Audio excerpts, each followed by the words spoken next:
Programa livre para todas as idades. Um Nintendo fugido do cemitério. ChatGPT consertando micros clássicos. Sim, mais um Ômega MSX. Um canal entra em hiato por tempo indeterminado. Aqui fala o seu repórter retro, diretamente dos nossos estúdios em Retrópolis, com as últimas notícias da velhice do seu PC.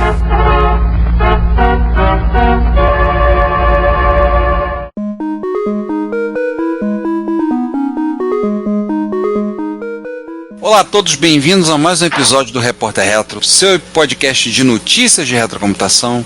Repórter Retro número 5 em binário, é o 5º episódio, pelo menos em binário, né? Isso. A gente estava comentando em off que esse aí seria o episódio do América, né? O episódio com o número de torcedores do América. Pois a torcida americana é toda assim, a começar por mim. Isso porque o Romário agora é dirigente do América, ele vai no carrão dele acompanhado de umas louras. Ou loiros, ninguém sabe. Mas aqui esse não é um podcast para falar sobre ex-jogadores de futebol em atividade, ou seja lá qual atividade. Então, esse é o Repórter Retro número 101, de março de 2024. Aqui tô eu, Ricardo Pinheiro, do outro lado dessa mesa. Esta mesa em formato de I, eu, Giovanni Nunes, e a gente começa com o 2024 das efemérides. Então, nossa primeira efeméride de hoje, 30 anos da câmera digital da Apple, a QuickTake, foi lançada no dia 17 de fevereiro de 1994. A QuickTake 100, depois a Apple lançou outros dois modelos. Ela tinha a incrível, maravilhosa e fantástica resolução de 640 por 480. Porque você não ia precisar mais do que 640 por 480, né? Sim, e literalmente ela parecia muito mais um sanduíche do que tecnicamente uma câmera, né, pelo formato dela. É engraçado porque ela era segura na mão, como você falou, como se fosse um sanduíche, né? Mas ela tinha 24 bits de cor, que era uma coisa revolucionária para a época. E ela tinha a capacidade de armazenar até 8 fotos em alta resolução ou 32 em baixa resolução. Pera, 8 alta resolução 640 por 480, né? Cara, você imagina o que era os 32 em baixa resolução. Isso? Não, devia ser Screen 3 da MSX.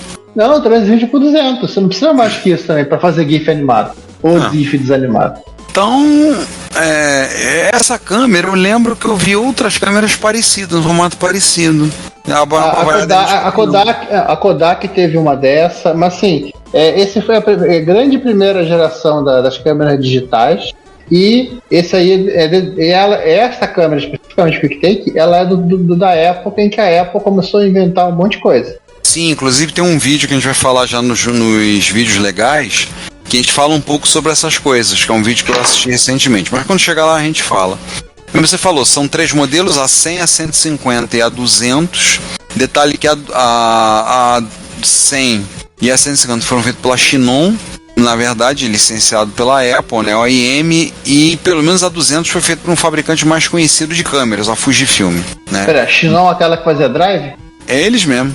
Eles têm grande expertise em fazer em câmera fotográfica. E a 200 já tinha um formato mais de câmera mesmo, que é um formato de vertical, e mais a gente faça piada, a revista Time agenda ela, coloca ela entre os 100 gadgets mais importantes e influentes dos últimos 100 anos. Está entre esses 100. E é considerada a primeira câmera digital para consumidores.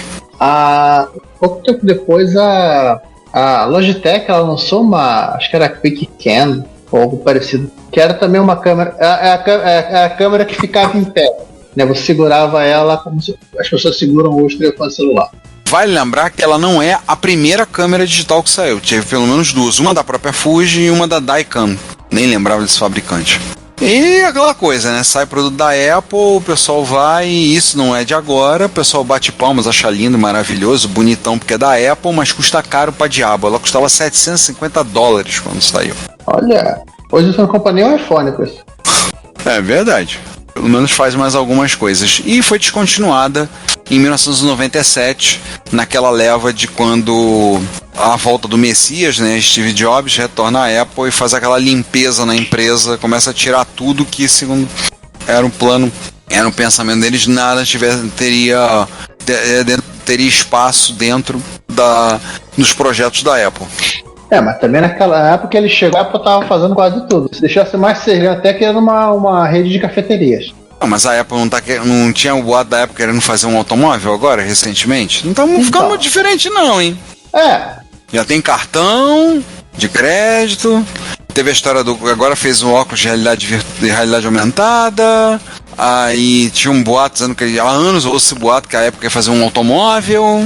Mas esse lance do cartão aí só existe porque não tem Pix nos Estados Unidos. O pessoal desses países subdesenvolvidos, né? É um problema sério. Passemos então para as efemérides de 40 anos. A primeira delas é falar de uma máquina que a gente já falou aqui, 40 anos do Oric Atmos. Que era aquele Oric que era preto e laranja. Muito bonitinho esse micro. Te dizer, é meio estranho a questão das direcionais dele. Ele é estranho pelo uso de cores, né? A parte de baixo inteira ser laranja. Ele tem uma inclinação muito, muito radical, parece uma rampa de skate. Tem um teclado legal, mas sim, a parte chata é que basicamente ele é uma versão requentada do primeiro Oric, né? Sim, sim.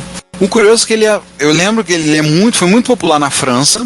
Inclusive, quando eu estive no Museu de Artes e Ofícios em Paris, tem ele numa vitrine de computadores. Aí tem Apple II, eu tirei foto. Tem Commodore 64, tem um Oric Atmos lá. E todo o seu esplendor preto e laranja. Ele foi.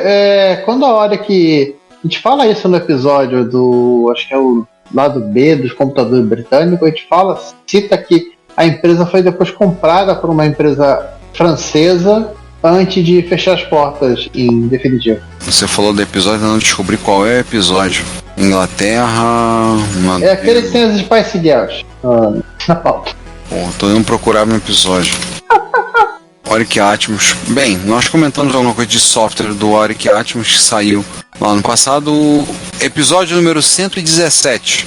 Nós falamos do Oric Atmos e outras máquinas bizarras desse período. A gente comentou um bocado. Recomendo, se vocês quiserem, caros ouvintes, dê uma passadinha lá para dar uma olhada. Se vocês procurarem no Museu Capixaba do Computador, além de você ver a placa dele que chega a incomodar de tão simples que é a placa-mãe dele, é basicamente alguns CIs e uma meia dúzia de 10 centavos de componente. Sério, de boa, dá para contar os CIs numa das mãos. É o 65012, o PSG, a RAM, a ROM e um integrado de vídeo. E memória acabou. Os tipos de memória acabou. Então assim, tem inclusive o manual dele. O manual do usuário tá lá no Museu Capixaba do Computador, no site, vocês podem ver. E tem um baita de um alto-falante, né? Interessante que é um micrinho pequeno, tecnicamente competia com o Spectrum 48, e o Spectrum não tinha som, né? Não, o Spectrum tinha um buzzerzinho também. Mas não era um alto-falante como o desse cabra, né? Esse era pra você levar pra praia. Eu acho a máquina bonitinha. Ele é pequena, compacta. O que a gente não pode dizer a mesma coisa da outra máquina que estão fazendo 40 anos que a gente vai falar, né? Sim, 40 anos do IBM 5155, o IBM Portable. E aqui já foi o princípio do fim, né? Porque a IBM, ela tecnicamente já começou a perder o protagonismo, porque mas eles lançaram a máquina portátil. Sim, lançaram em 84. Em 83, a Compaq tinha lançado a mesma máquina. Pois é. Era uma máquina, assim, como a gente gosta de lembrar, arrastável, que era o tamanho de uma maleta de viagem, pesando 13,6 quilos. Foi a resposta da IBM, pelo menos a tentativa de responder ao Compaq Portable, né? Levemente pesada. Infelizmente, nós temos que falar que foi quando eles copiaram o Compaq Portable. O monitor era fósforo âmbar, 9 polegadas, 1 ou 2 drives de disquete de 5/4, aquele tecladinho destacável que fechava por cima da tela, 8 slots de expansão ISA, conexões externas como porta paralela, porta serial e uma série de vídeos para ligar num monitor ou numa TV, afinal ele era CGA, então tinha saída, podia ligar em vídeo composto. Se vocês procurarem quando falar deles, vão ver o comercial dele com Carlitos. E a parte divertida, o botão de desliga lá atrás. Eu vi, botão, você foi gentil. Isso é quase uma chave é quase um botão de pânico. Uma chave gigante. Na verdade é o disjuntor, né? Um disjuntor, né? Um pequeno monstro. Aliás, a placa-mãe dele, vou te contar, é uma plantação de 74LS, não é uma plantação, é uma floresta de 74LS, aquela floresta tropical bem densa, sabe? Que eu vou te contar, o que tem de chip na placa você mal vê o PCB, que é marrom escuro. Customização nenhuma. Precisaram os chineses começarem a fazer isso pra todo mundo fazer igual. Então, assim, é um trambolho. Foi substituído posteriormente pelo IBM pelo Convertible 5140, que era mais leve, que era mais compacto, menos pesado, isso não é muito difícil, e tinha bateria. Mas esse aqui... O outro não tinha bateria. Ele não tinha bateria, ele tem lá o conector de cabo de força, sem espetar e vamos que vamos. O Convertible não, esse aí já era um modelo mais parecido com os notebooks atuais, com uma tela de LCD que fechava por cima do teclado. E o principal, né, ele rodava PC-DOS, versão 2.10, mas também podia rodar o CPM 86, o SSD P-System e, claro, Xen. E tinha só 256K de RAM, aquele monte de CPU, de chip que você viu, não fazem 512. Nossa, mãe, que desgrama, hein? E aí tem coisa mais velha, né? Pois é, nós vamos falar de um equipamento que completou 50 anos, pelo menos a primeira versão de uma tecnologia que o Brasil usa há muito tempo, é disponível no Brasil há muito tempo, e recentemente nos últimos anos houveram alguns questionamentos sobre o seu funcionamento. Não vamos entrar no mérito sobre ela ou não, mas nós vamos falar dos 50 anos da primeira máquina de votação eletrônica. Seria a primeira urna eletrônica. Direct Recording Electronic Voting Machine, ou DRE. Máquina de votação eletrônica de registro direto. Então, era uma máquina com uma tela de toque, podia ser sensível ao toque ou não, botões de ação e com leitores ópticos capazes de registrar os votos. Então, ao pressionar, os votos são processados no equipamento para processar ali e totalizar no final do processo. Seja com isso localmente ou depois transmitindo para esses foram contabilizados, serem transmitidos para outro destino para poder fazer a computação dos votos. E aí é uma máquina que provavelmente inspirou o modelo da urna eletrônica brasileira, que vários dos mecanismos... Essa daqui, né, ela trabalha com o conceito de votação dos estadunidenses, que é, quer dizer, um deles, né, que eles têm 800 milhões de formas de votar. É verdade. Às vezes a cédula de votação lá parece uma bobina de papel, né, porque eles botam tanta coisa enfiada lá para votar junto. Deixa eu contar. Não, tem uma cédula de votação que literalmente é uma folha de A3. A Argentina também tava com um lance desse, tinha que rasgar o negócio do lado, gente. Então, assim, é uma folha de A3 e parece o cartão do Enem, né? Tanta coisa tem que preencher. Assim, não é novidade a ideia de você fazer votação usando botões. Isso já vem lá do século XIX, né? Foi feita uma patente, uma máquina elétrica para fazer votação. Mas durante a década de 60 do século XX, a ideia começou a tornar mais força. Algumas patentes foram por alguma empresa, a AVM Corporation, que fez uma máquina de votação mecânica, mas até chegar nos anos de 1974, são 5 inventores obterão a patente para fazer uma máquina de votação eletrônica, que serviria como base, conceito para as outras máquinas, as outras urnas eletrônicas, né? Então ele vem falar aqui das urnas. A 74 já foi usada, a primeira foi usada de 74 até 80, daí foram vendo outras evoluções de outros mecanismos. No Brasil começou em 1995, a urna eletrônica começou o projeto em 1995, e aí o uso do coletor eletrônico de votos começou a ser usado. 95, cara, eu não lembro, 94 eu já votei com urna eletrônica. Não, minha primeira papel. Não, acho que já foi com urna, porque a primeira eleição que eu votei, na verdade, a primeira coisa que eu votei foi no plebiscito para decidir se o Brasil seria presidencialista, parlamentarista ou monarquista. Isso foi em 1993. Esse foi papel. Esse foi papel. Mas aí a eleição de 94, ela teve todo um problema de apuração. As coisas se arrastaram muito e aí o TSE ele entrou com um projeto para que a próxima eleição fosse já eletrônica, né? Aí em 96 eles fizeram testes, começaram a fazer os testes em 50 municípios, já foram expandindo até chegar ao ponto hoje em dia que 100% na eleição no Brasil, as eleições, no ano de 2024 teremos eleições municipais. Vote em Retrópolis, vote na gente. Eleitores de Retrópolis, votem na gente. Só tem a gente candidato também, né? Então não tem o que discutir. Mas tirando brincadeira, assim, hoje em dia, já há alguns anos, a urna eletrônica é o que é o padrão no Brasil para eleições, né, já há um bom tempo.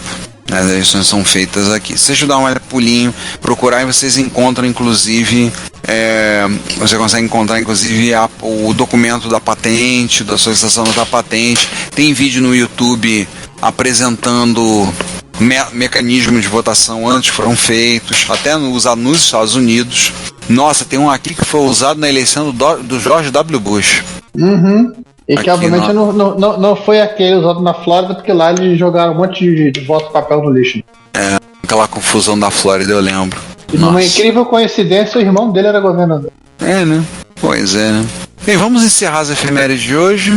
Foi uma coisa que aparentemente parecia ter a mesma idade da primeira urna eletrônica, pelo menos no começo do vídeo. Sim, então antes de tudo, ô Zeus, vem aí, ó, faz seu trabalho. Rise from your grave. Primeiro da sessão Rise from Your Grave, eu adorei o título. Você não vai acreditar como eu restaurei um Nintendo abandonado há 30 anos.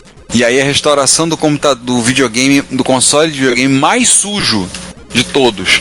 E eu só tô vendo a imagem, eu não vi esse vídeo e vou dizer que é certa essa afirmação. Olha, vale a pena assistir esse vídeo. Ele, assim, infelizmente, assim, eu só vou discordar que ele.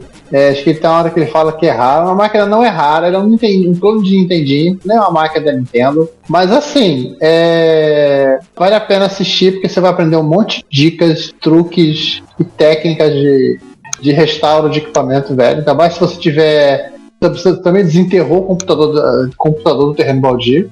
E assim, pela conta, eu acho que ele gastou muito mais em material do que valeria esse bichinho. Cara, eu tô olhando aqui a descrição do vídeo, ele dizendo lá, foi muito usado, qualquer problema o pai constatava, até que um dia fumaça branca e espessa saiu do console e ele parou de funcionar. E aí alguma coisa foi lá e alguma coisa dentro da máquina caiu no carpete, ele me deu o console e vê se consegue recuperá-lo, para lembrar lá as lembranças. Pra ver. Primeiro o computador foi limpo, o console foi limpo, depois foi feito o processo de Retrobrite no plástico, que era em ABS, está bem amarelado, trocou uns capacitores resistores queimados, trocado, usando resina de epóxi, foi usado para consertar as partes que estavam quebradas, tá? Os parafusos estavam enferrujados, foram trocados e foram reparados, os buracos onde os parafusos eram parafusados foram consertados, os conectores que estavam enferrujados e danificados da saída do RCA foram trocados, foram consertados e foram trocados. Ele lixou o conector RCA. Meu Deus, por que isso? Porque acho que é o tipo de conector RCA que você não acha mais, mas ele lixou o conector RCA para tirar todo o óxido. Depois poliu. Cara, parece o Yamaha, porque o conector RCA da caixinha dos Yamaha, você não tem aquele conector que é na caixinha. Então quando você tira a placa analógica, faz o contato que a peça metálica encosta na placa e tá feito. Coisa do tipo. Ele poliu o dissipador de calor do transformador da máquina. Eu tô vendo aqui que o conector da fonte foi consertado e foi polido. A fonte foi consertada e restaurada. Por último, o console foi polido e ele funciona perfeitamente bem após a restauração. Tinha um resistor que explodiu e sujou a PCB. Ele limpou, ele removeu o queimado da PCB. Gente, eu vou dizer o seguinte, o legal do vídeo, assim, é um vídeo longo, quase 50 minutos, mas ele botou várias marcações de tempo. Então, se você esbarra naquele momento que já acontece comigo direto, de chegar lá e começa a ver o vídeo e ver, caramba, eu não consigo porque eu não vou ver tudo direto, você vai pulando. Ah não, isso aqui não me interessa ver. Você vai pulando, então você pode ver até um ponto, uma marcação de tempo, vou parar nesse ponto, daqui pra frente eu sigo. É um vídeo longo, mas parece bem interessante, como falou o Giovanni, bem interessante, uma resina de epóxi para restauração, limpeza da placa, das portas. Você vai olhar, quase tudo como abrir, como limpar, como consertar, como limpar, quase como restaurar, tudo isso. Nossa, inclusive a questão dos parafusos que eu falei, como ele fez para tirar os parafusos, recuperar os parafusos originais. É muita vontade. Mas esse eu não vi, eu já salvei pra ver, quero ver esse vídeo, eu vou querer ver depois, porque é bem interessante saber como as coisas estão acontecendo com ele. Só esquecemos também de lembrar que ele também lavou a placa com água destilada. É, que eu falei, ele gastou, acho que também tenha gasto 5 ou 8, talvez 10 vezes mais em material do que vale a Nintendo. Espero que ele consiga uma boa visualização e renda uma boa visualização pra ele no YouTube, né? No momento que a gente tá vendo esse vídeo, ele tá com quantas visualizações? 12 mil joinhas. Eu não tô conseguindo ver quantas visualizações. 400, indo pra 500 mil visualizações. É um vídeo há 2 meses atrás. Então tá. Gente, tá colabora. Eu acho que compensou as propagandas que ele vai ganhar com a propaganda. Agora me diz uma coisa. Eu tive que botar essa foto lá no nosso estragão desse cidadão que não tem envergadura moral nem desenvoltura futebolística para reclamar de nada de tamanho e peso de computador nenhum dos outros. Ele chamou de rios de printer e ele comenta inclusive que essa impressora ele não consegue mover sozinho. Então assim, entender o que o Zad Electric aprontou. Pelo que deu para entender, essa impressora veio quando ele comprou o primeiro Centurion dele. Já começa assim. Ele só deixou quieto lá, né? Depois cuidar do resto da máquina. Agora chegou a vez da impressora.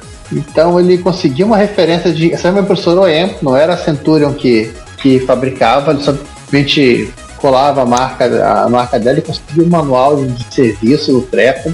Ele simplesmente decidiu: eu já tenho drive, eu já tenho HD, eu já tenho porta serial, eu já tenho um terminal, eu já tenho um monitor, já tenho tudo. Eu só não tenho onde imprimir. Então ele resolveu botar a impressora para funcionar. São 2 vídeos. O primeiro vídeo tem 2 meses. O seguinte tem tem um mês, né, do mês passado. E tem um terceiro vídeo que eu não pus aí, mas vocês podem pegar na sequência e vão assistir ele se divertindo de imprimir calendário de menina pelada em ASCII, que era o que tinha para sentar. Afinal de contas, antes de Internet for Porn, pode dizer que The Printer is for Porn, né? Sim. Aí, o que assim, ele desmontou toda a impressora e consertou a fonte. A fonte tem uns capacitores que são do tamanho de lata de cerveja. Quer dizer, os capacitores são tão grandes que eles não são soldados na placa-mãe da fonte, eles são parafusados. Meu Deus do céu. Ele desmantelou toda a impressora, ele ele foi checando placa, circuito. Ele descobriu que dentro da impressora tinha uma lâmpada fluorescente, aquelas cupidinhas. Ele originalmente pensou ser algum sistema de detecção de ótico, detecção, mas não. A única função da lâmpada é iluminar como ela é toda fechada, a lâmpada está ali para iluminar o papel, para você ver com a impressora tapada o que está sendo impresso. Vai lembrar de que é uma impressora de linha. Esse treco é barulhento, mas barulhento com força, sabe? Meu pai contava disso. Eu tinha que botar a impressora, não podia abrir o tampão da impressora porque era muito barulhento. Então, explicado. Tá explicado. Por quê? Interessante que ele arrumou um formulário de 132 colunas, né? Ele não arrumou, a caixa estava dentro da impressora. Embaixo da impressora é tipo um armário, ele abriu e tinha a caixa de formulação de 32 colunas ali dentro, zebrada em verde. Por que não, né? Por que não tá zebrado em verde, né? Por que não? Não, ele trocou também o isolamento acústico ele falou, eu tirei a espuma e coloquei um isolamento acústico que eu comprei, que já tinha usado no próprio Centurion. Faz se necessário. Uhum. A primeira parte do vídeo é basicamente ele se envolvendo com a fonte, e a segunda parte do vídeo é realmente a parte importante, né, que é a parte que ele imprime. Ele põe a impressora para funcionar. A terceira é só uma festa de impressão, ele imprimindo coisa. E imprimindo o calendário de meninas peladas em ASCII. Era o que tinha. Eu achei que ele imprimia aquele famoso Jesus, mas aquele Jesus ele é de mainframe. Mas acho que Jesus... não, todo imprimiu Jesus. Vamos imprimir porn. Vamos botar porn aqui. Tinha um monte.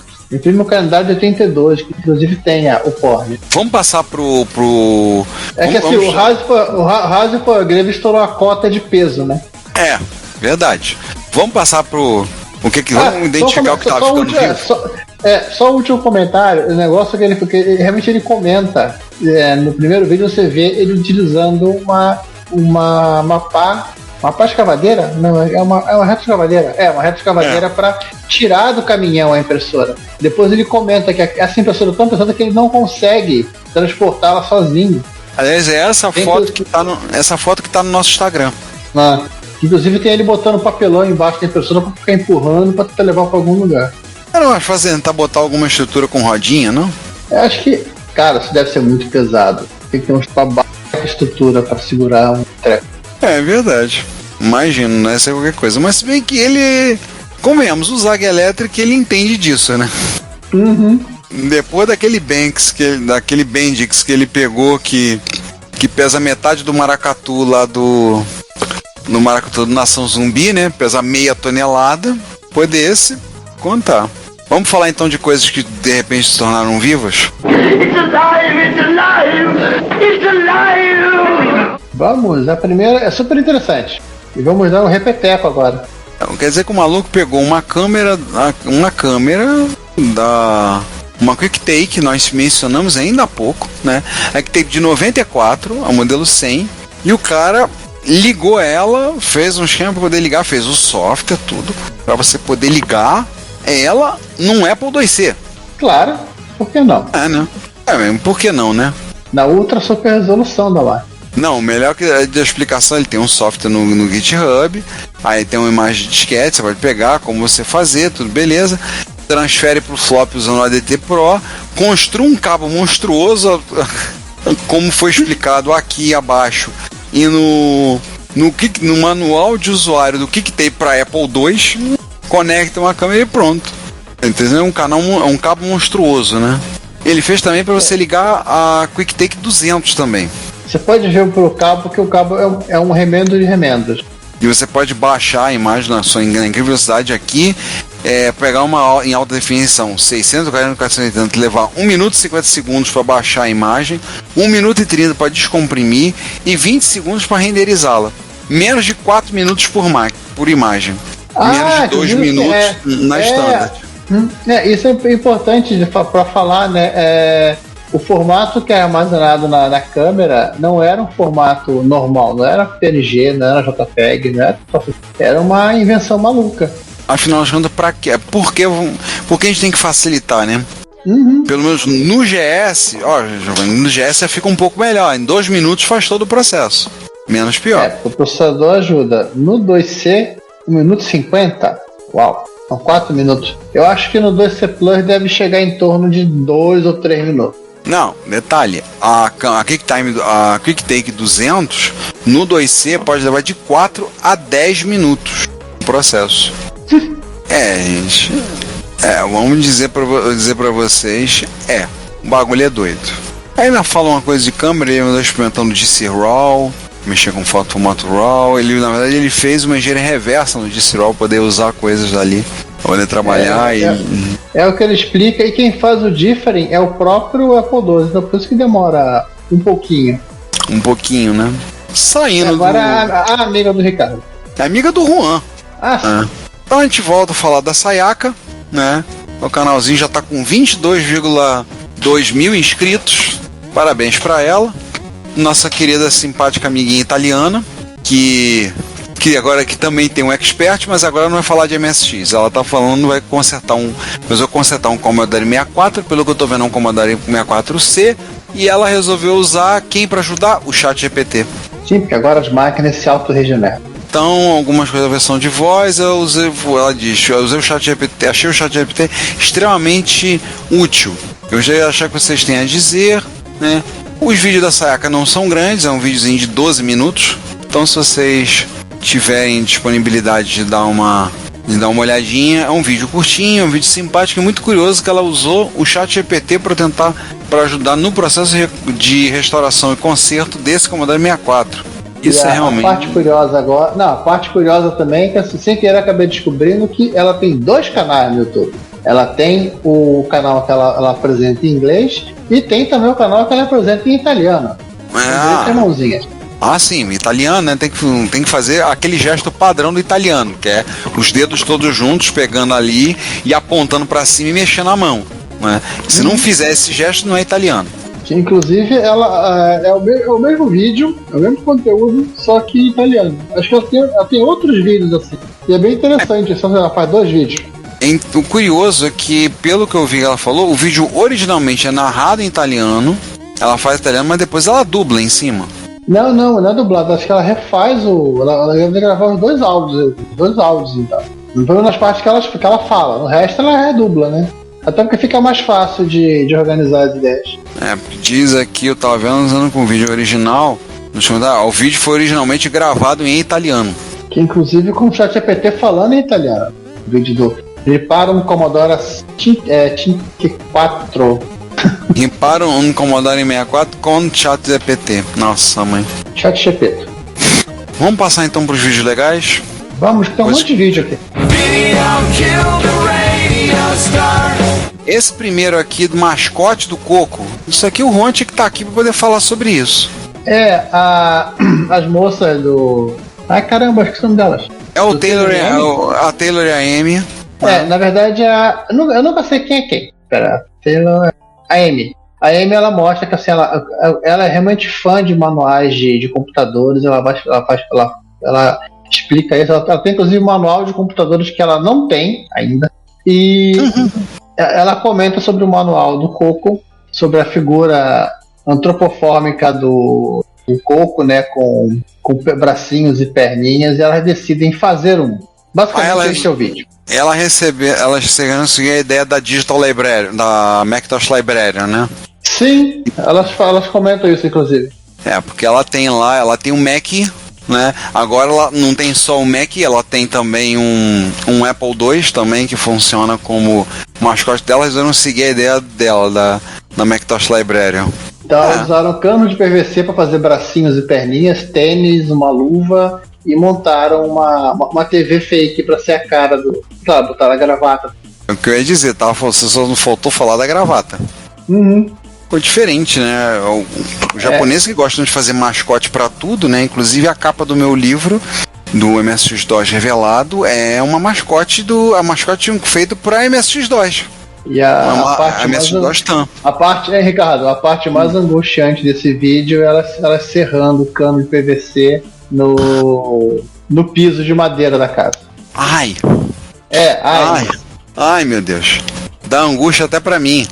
Aí a gente passa pro próximo vídeo, que é um vídeo do This Is Not Compute, do Colin, que aí ele fala sobre alguns acessórios multimídia da Apple lançados no início dos anos 90. A gente falou da KickTake da Apple, da câmera, mas ele comenta sobre alguns itens que a Apple lançou na época. Então ele fala sobre, primeiro, leitor de CD-ROM para ser usado nos Mac Classics, então ficava embaixo. Imagino que eu botava embaixo, tinha uns HDs, só botava embaixo, a pilha ia ficar grande, né?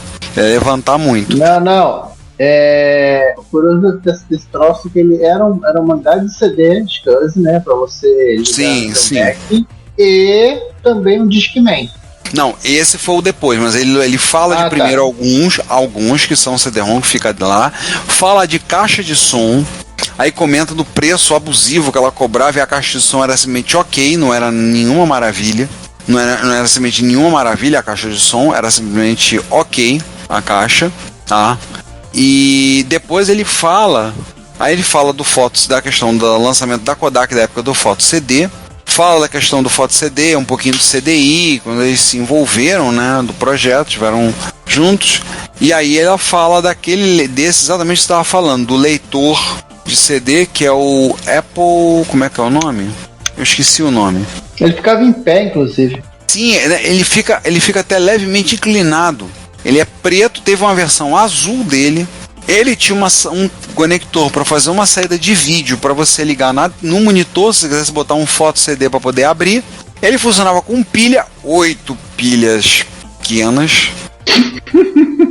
Dava bateria para ele funcionar durante 1 hora. Ligava, dava para ouvir um CD. Dá para ouvir um CD, depois joga as pilhas fora. Então, E esse equipamento, assim, teve depois, eles chegaram, a Apple chegou a fazer um azul, fazer um preto, depois ela ficou só no preto, né? Ele tinha inclusive bolsa para transporte. A Kodak lançou, acredite se quiser, a Kodak lançou igualzinho, um treco igualzinho dele, tá? A Philips também lançou, mas era o... Como é que eu tô tentando ver aqui o nome? Deixa eu dar um play aqui, acho que eu consigo pegar o nome. Eu assisti esse vídeo agora, deve ter recente agora, é o Power CD. Porque eles fizeram esse leitor justamente para ser ligado nos PowerBooks, nos notebooks da Apple, da época. Entendeu? Fizeram para ligar ali. A Philips também lançou e a Kodak também lançou. Imagina o sucesso que isso foi, né? Foi, ó. E todo mundo usa foto CD hoje em dia. Não, e o interessante o material de propaganda da Kodak tava lá um pinguim. Um pinguim chutando um CD, chutando um rolo de filme pra lixeira, por aí vai. Então assim, esse em particular domina a maior parte do vídeo, mas ele fala também das caixas de som, e lá no final ele dá uma pista dizendo que no futuro ele vai falar do Pippin, que a gente já comentou brevemente, que é um videogame PowerPC da Apple, né, que não é exatamente da Apple, eu sei que é da Bandai, eu sei dessas coisas todas, mas já vai falar sobre ele. Mas caramba, eu ia falar aqui. Agora uma curiosidade, você sabia que a Apple fez esse tentar kit? Chegar aqui. Ela fez o kit com caixa de som e placa para botar em PC? Olha! Com a placa de som, com uma controladora SCSI na placa. Eu não lembro agora o modelo da placa de cabeça, mas ela fez o kit, você podia botar no PC. Era aquela época que a Apple tava atirando para tudo que é lado, vou te contar. Acho que era essa a ideia, né? Mas eu lembrei o assunto. Quem tinha uma caixinha de som também da Apple, de fábrica, era o GS. Ele tinha umas caixinhas de som da Bose. Era uma caixa boa. Da Bose é uma caixa boa. Era outra Apple. Não, a Apple chegou a fazer 2 modelos dessas caixas. Tá? 2 modelos. Teve a maiorzinha, que a gente tinha visto no início do vídeo, e as menores, inclusive, são a versão preta. A Apple tinha uma divisão só para trabalhar com itens com esses itens assim de eletrônica de consumo para vender, e no ano seguinte saiu esse Power CD, ela fechou a divisão e realoca o pessoal, porque isso aí não dá chapéu para ninguém. Abortaram. Agora voltaram para a eletrônica de consumo vendendo telefone.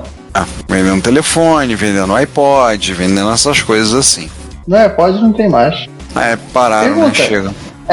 Pergunta, o que é esse vídeo de quase 1h20, 1h20 de duração aqui de Ômega?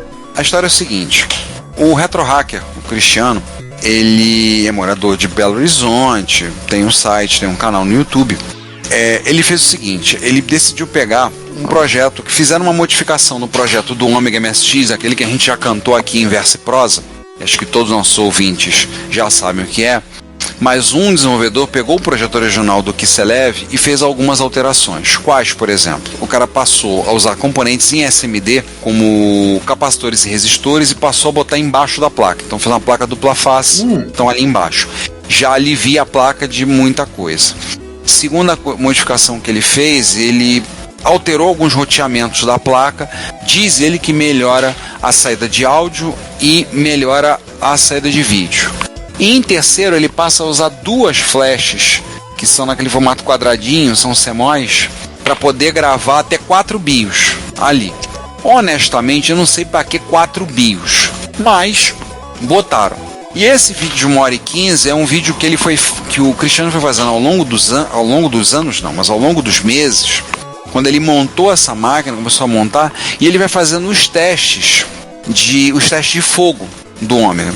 O grupo MSX Makers, que é um grupo espanhol, eles têm um longo material sobre o Ômega, tá todo em espanhol o material, e eles propõem inclusive alguns testes de fogo, que aí teste você vê se tá dando tudo certo. Então você bota esses chips, liga, mede isso aqui, vê se tá dando, beleza. Continua a montagem da máquina, agora você faz isso. Se não me engano, são 7 testes. 6 ou 7 testes. E aí essa é uma placa com diferenças para a placa do Ômega original, porque tem vários componentes em SMD. Diz a pessoa que fez as alterações. Está lá no GitHub, eu não me lembro exatamente agora o link de cabeça. Mas ele fez essas alterações. Basicamente a placa é a mesma, tudo do mesmo tamanho, mesmo formato, só com essas alterações. E aí é um vídeo longo porque ele vai mostrando passo a passo como ele vai fazendo os testes. Ele foi fazendo isso ao longo dos meses, foi filmando material. Então, por exemplo, tem um trecho que ele pula uns 6 meses. Ele faz, para, aí ele, demorei muito para concluir, mas voltei para fazer, então tá aqui. É interessante para quem tiver interesse em montar um Ômega, para ver pelo menos os testes. Se você for corajoso para soldar SMD, coisa que um dia talvez eu seja, né? Talvez eu tenha coragem de soldar SMDs, é interessante para ver. Se você tem interesse em montar um Ômega, pelo menos os testes de fogo, para verificar se a máquina está funcionando corretamente. É interessante, você não acabei de ver o vídeo, que é mais um daqueles que você vai vendo aos pouquinhos. É quase 1h20, né? Hoje em dia, nessa vida corrida, não dá pra você parar e ficar vendo um vídeo 1h20. Tá, tudo bem, tem gente que para pra ver corrida de Fórmula 1, né, Juan? Tem gente que para pra ver filme, beleza. Mas às vezes é complicado você parar. Eu tô quase no fim. Eu tô vendo ele fazer o último teste, que é o teste do som. Você pode assistir esse vídeo enquanto você dirige. Como diria o pessoal do Choque de Cultura, né? Se você assiste nossos vídeos enquanto você dirige, muito obrigado pela sua audiência. Eu vejo esses vídeos às vezes lavando louça. Aí eu vejo um pouco, paro. Alguns dos nossos ouvintes ouvem um podcast enquanto estão lavando louça. Né, Franklin? Eu não. Eu já ouvi o episódio mais de uma vez. Então eu vou ouvindo, eu vou fazendo vendo outros vídeos, quando não precisa ter material botar no Repórter Retro, né? Mas é legal de se ver por conta dos testes, entendeu? Principalmente. E ver as mudanças da placa que foram feitas em relação. Eu certifico a prós devidos fins com a devida vênia que eu não vou montar um terceiro Ômega, porque eu seria obrigado a montá-lo no gabinete de formato de peixe para chamá-lo de Ômega 3. Não farei isso. Gostaria de avisar a todos com a devida vênia. E ainda tem mais um vídeo num usuário MSXero coreano, do Tough Kid, que ele arrumou uma alavanca de câmbio sequencial. Você vê em alguns carros de corrida da categoria turismo e coisas do tipo, como Rallycross e outros, para passar marcha, e o cara fez toda uma interface para ligar aquilo e jogar F1 Spirit. Então ele tá jogando F1 Spirit like a boss. Exatamente, ele botou volante, ligou o volante e botou a alavanca. Então ele passa a marcha ali, né? Aquela alavanca que parece um macho de bandeira, né, de tão grande. Ele arrumou, ele ligou lá e ele joga. E é engraçado de ver. Ele passando a marcha, eu vou contar pra vocês, é divertido de ver. Próximo passo, ele vai botar arrumar aquele volante de borboleta do F1, né? Não é difícil, inclusive ele tá jogando o F1 Spirit principalmente na Fórmula 3. Começando pela Fórmula 3. Pô, nem botar uma senha pra passar, ele tá jogando com o volante fazendo isso. É um vídeo curto, 7 minutos, é divertido de se ver. E é muito curioso ele passando a marcha com a alavanca. É muito engraçado ele passando essas marchas com a alavanca. Como bem disse o Giovanni, é like a boss, né? Jogando como deveria ser jogado.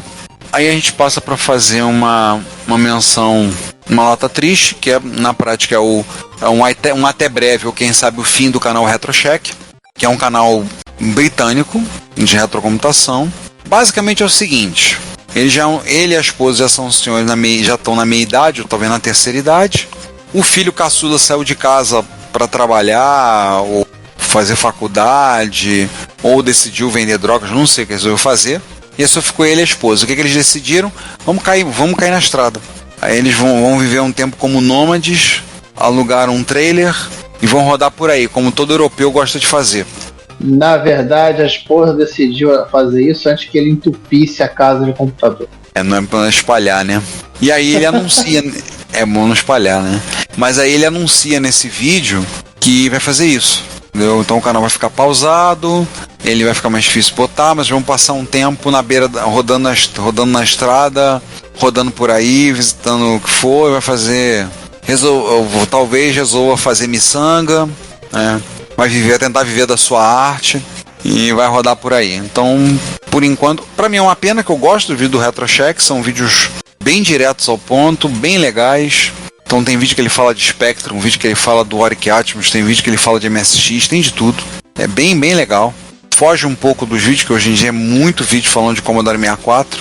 Então foge um pouco dessa média. Uma pena, né? Mas que ele e a patroa curtam o passeio, curtam esse tempo aí, essa viagem deles aí. E espero que no futuro ele volte para poder voltar a fazer os canais para desespero da esposa, né? Aí, Cláudia, fica a dica, ó. Você fala com o Ricardo pra dar um trailer e fazer um rolê pelo país. Assim ele não monta o terceiro ômega. Outro vídeo que eu selecionei foi... Ainda continua o desenvolvimento do Symbols, sistema operacional para Amstrad CPC, mas com versões para Amstrad PCW, Enterprise CD4 e 128 e MSX, também de MSX2 para cima. Eles fizeram um teste rodando um clone pequeno, simplificado, de Lemmings. Então, gente, você tem Lemmings rodando em um Amstrad CPC, dentro de um Symbols. Apesar do gráfico ser feio igual bater na mãe, conta das cores, das limitações, é impressionante como o jogo funciona direitinho. Esse é um vídeo que eu assisti recente, ele funciona muito bem. Impressionante. 640 por 200 com 4 cores. Não, 320 por 200 com 4 cores. Sim. Então, tem outros vídeos por aí do Symbols, já até de cliente de e-mail e coisas do tipo que fizeram, mas é um vídeo bem bacana, bem interessante, eu gostei, eu achei bem legal. E é claro que eu tô naquela, né? E aí, será que vamos portar esse pro Symbols para rodar no Symbols na MSX? Vai que, né? Só compilar. Só compilar. Mas é bem divertido esse, eu gostei. E esse último vídeo que nós temos aí para falar é do canal da Verônica, né? A Verônica Explains, né? Sim, ela arrumou um... Achei bem interessante esse vídeo, porque ela é um projeto aberto de leitor de cartucho, né? Ela tá explicando. O legal desse cara é que assim, ele suporta vários consoles.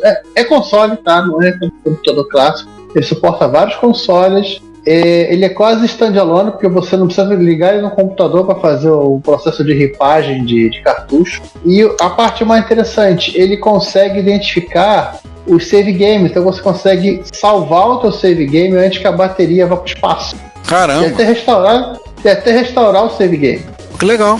E claro que, né, como um projeto aberto, tem vários kits para ele suportar nessa versão, né, a versão padrão de fábrica, Mega Drive, Master System, Nintendinho, Nintendo 64, Super Nintendo e suporta Game Boy. Ele tem o Game Boy é quase escondido, Game Boy e Game Boy Advance.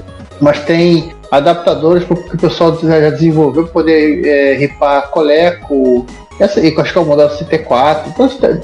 Então até englobaria ripar cartucho MSX de forma direta e outros trecos assim. Ah, legal, hein? Aí tem os exemplos dela fazendo os rips, inclusive ela mostrando algumas idiosincrasias de versões, acho que é da versão do Sonic, não lembro agora qual jogo que ela mostra que Não, é o Castlevania, não, o Metroid. Que o Metroid para europeu e norte-americano, em tese, são jogos diferentes, mas tem o mesmo código. Tem que usar a opção do ripador para dizer, olha, esse cara aqui é Estados Unidos. Então passemos então aos Mano Parça. Brasil! Fortalecer nossos relacionamentos com os fornecedores, os amigos e os colaboradores. Então um vídeo lá, mais um dos vídeos do canal do T-Byte Creator, nosso amigo Manuel Neto, dono da Game Room mais impressionante desse lado pelo menos desse lado do Atlântico que nós visitamos, né? E ele está continuando o cursinho dele de Fusion C. Para quem tem interesse em programar em C para MSX, não só tem o trabalho do Danilo Ângelo, que fez um canal com vários vídeos, um workshop para desenvolvimento em C para MSX, usando a Fusion C. Ele está dando sequência aí ao curso usando a Fusion C também para quem quiser programar. Então tem um vídeo falando dos operadores aritméticos. Tá? Agora, uma outra biblioteca que o pessoal tem falado muito interessante, eu vi umas coisas muito impressionantes para MSX, é MSXGL. Onde os caras têm feito coisas, por exemplo, modificar o sprite em tempo de execução. Mas essa eu vi no Twitter. O cara faz um sprite de um pinguinzinho, aí ele vai modificando o sprite e o pinguinzinho, por exemplo, tem um desenho como se fosse uma parede. O pinguim passa atrás da parede, é um sprite, passa atrás da parede, porque ele vai desligando o sprite e vai religando quando ele acaba de passar. E outros efeitos em tempo real, então ele faz o sprite girar, faz o sprite crescer e aumentar, usando a MSXGL. Também tem algumas coisas de som bem impressionantes que eu tenho, mas isso é mais Twitter, tá? Mas se você tem interesse em conhecer, aprender C, programar usando a Fusion C, tá aí o trabalho do T-Byte Creator, que ele tá fazendo, voltou a fazer esses vídeos. E é mais um que eu tenho que ver. droga. Quanto mais vídeo eu vejo, menos eu consigo acabar de ver. Mais vídeo sobe pra ser visto. A gente vê 2, eu falo, é uma maneira ótima você lidar com a frustração. Que você vê e separa num 5 vídeos pra ver. Você tem que ver esse, senão você... Tá falando que você tem que ver esse, senão ele não te convida mais pra casa dele. É melhor assim, no meu caso sim. No nosso caso, né? Então a gente assiste o canal. Mas é interessante mesmo. Aliás, o vídeo dele sobre a Multimapper é ótimo. Ele explica direitinho como ela funciona, é um vídeo muito bom. Que ele fala do uso do cartucho da Multimapper, que a gente conhece aqui no Brasil como Maluflash, né? Feita pelo político, né? Pelo Paulo Maluf. Não aquele Maluf que ao qual batizou um pastel lá deu o nome a um pastel que tem lá em Campo do Jordão. Paulo Maluf, usuário de MSX. Mas tem umas coisas bem legais, eu tenho que ver mesmo. Uma vergonha assistir, porque tem uma coisa que eu tô querendo voltar a programar em C, mas sabe lá quando eu vou conseguir isso? Um dia eu consigo. Até lá. Vamos passar então a ler os comentários? Episódio 149. Primeiro episódio do ano de 2024. Episódio 149. Periféricos novos para micros clássicos. A volta para casa. O 4. Eu recebo que quando a gente fizer o 5 vai ser a fronteira desconhecida. Vai ser uma porcaria de episódio. É um risco que a gente corre. Não, vai ser a fronteira final. O 6 que vai ser a terra desconhecida. Não confunda não confunda conteúdo bom com conteúdo ruim. Bem, nós temos 3 comentários. São basicamente o Renan, que apontou um link que está quebrado. Eu fui lá e corrigi, agradeci e corrigi. E o comentário do Ridson Xavier de Moura, dizendo parabéns pelo trabalho. Muito obrigado. Nós agradecemos a sua audição.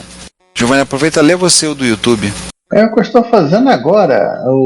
No episódio, no parteado 149, lá nos comentários do YouTube, ele tá falando que tem 3 comentários, eu só tô vendo 2. Tá dizendo 3. Mas só aparecem 2. Vai entender esse negócio. O Google roubando nossos comentários aqui, ó. Pois é. Vamos lá, temos o comentário do... Acho que é o contrário, né? Peraí. Apareceu aqui, o terceiro apareceu pra mim. Deixa eu dar um aqui, ver se aparece. O primeiro comentário do Guilherme Mitchman dizendo que SMD é uma invenção da burguesia para queimar os dedos do proletariado. Ou para vender o kit ponto também. Não, Tamo juntos, camarada. Não, esse aqui você leu? Parte A. Esse tamo aqui junto. Não tá aparecendo. Não entendi não. Eu só vou dizer o seguinte, tamo junto, camarada.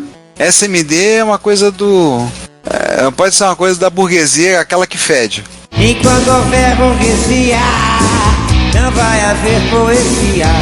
Te contar. Sensacional a conclusão dele. O Juan aqui aprovaria.